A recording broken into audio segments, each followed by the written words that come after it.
Make room for Javi.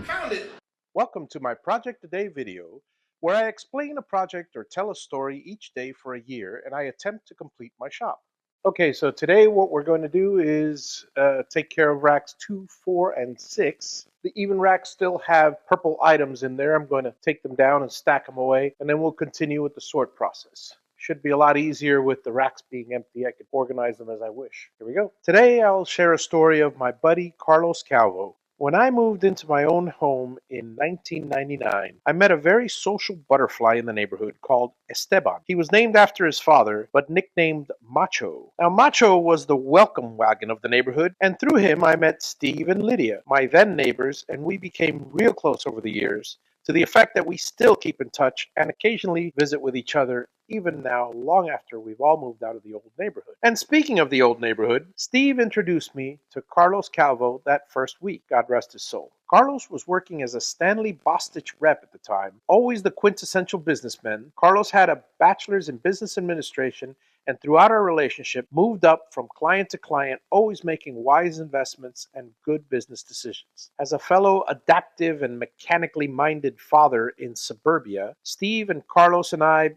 became fast friends. In the old house one day, I decided to build an extension. We called it the 3-day extension. On Friday, the slab was poured. On Saturday, between the three of us, the 2x4 walls were up. That Saturday and Sunday, Steve's uncle, the mason, stuccoed the walls, while I and another decked and shingled the roof. On Monday, I primed and painted a faux brick pattern which matched the style of the house, and we completed the faux column at the end of the house. But I digress. Back to Carlos. Carlos had a picture concession at Santa's Enchanted Forest. In 2002, he asked me to convert him from Polaroids to the modern digital age. Ever since then, we would hang out at Santa's every season. At first, it was for my technical consulting, but later as partners in numerous concession ideas that cropped up through the years. Over the years, he and I would spend hours daily walking together or jogging at the park near the house, working at Santa's during the season, or coming up with different ways of making money. I was the idea guy and the production guy, and he would always take advantage of my ideas, fulfill the functions of the business that I hated, the salesman and the manager. And when I say manager, I don't mean business manager, I mean the HR manager. I'm a very logically minded person. While I excel when left to my own devices, and I'm also very good at following directions, I'm not, as I've mentioned before, the best leader for numerous reasons that I really don't want to go into.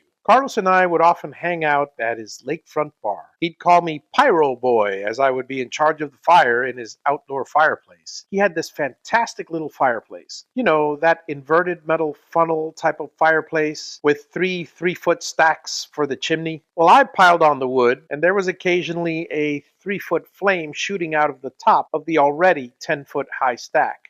Good times. At his tiki bar in the backyard, our friends and I would gather. Carlos would mix drinks for family and friends, and we'd bring chicken wings or burgers or dogs, and we all listened to Delilah or a bunch of classic rock from the 70s and 80s while enjoying some great conversation. Oftentimes during the week, Carlos would call me over and I'd enhance his Wi-Fi or stereo system or computers with the latest technology. In the evenings, we would relax to Robot Wars or the occasional MMA fight, which I was never into at the beginning, but ended up appreciating them later. He was introduced to over-the-air satellite receivers by me, and for a time, he enjoyed the savings of not having a cable bill, yet still receiving quite a number of older movies for free. I always envied Carlos's way of handling his concession employees. He had a funny way of insulting them bluntly and sarcastically that they enjoyed. He was the best manager I had ever met, as he could get anyone to do anything for him without sounding demanding or getting into any arguments. I, on the other hand, while great at resources, ideas, streamlining, and many other tasks, was horrendous with managing people. Now, Carlos and I often made each other laugh, and while he was into sports and finance, I was into technology and sci-fi. We still had enough in common to maintain a number of years of great conversations and time together. I was taken back when Carlos was diagnosed with kidney cancers in the early 2010s. After a couple of operations, he was in remission for 10 years. I thank all the powers that be that his friends, family, and I got all that extra time together.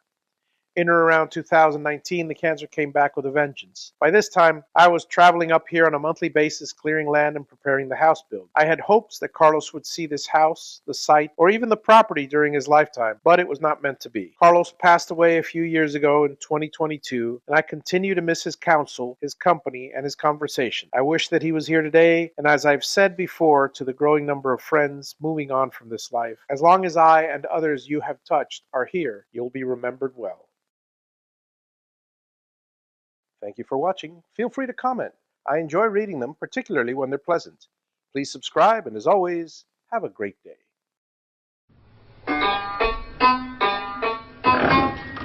Make room for Javi.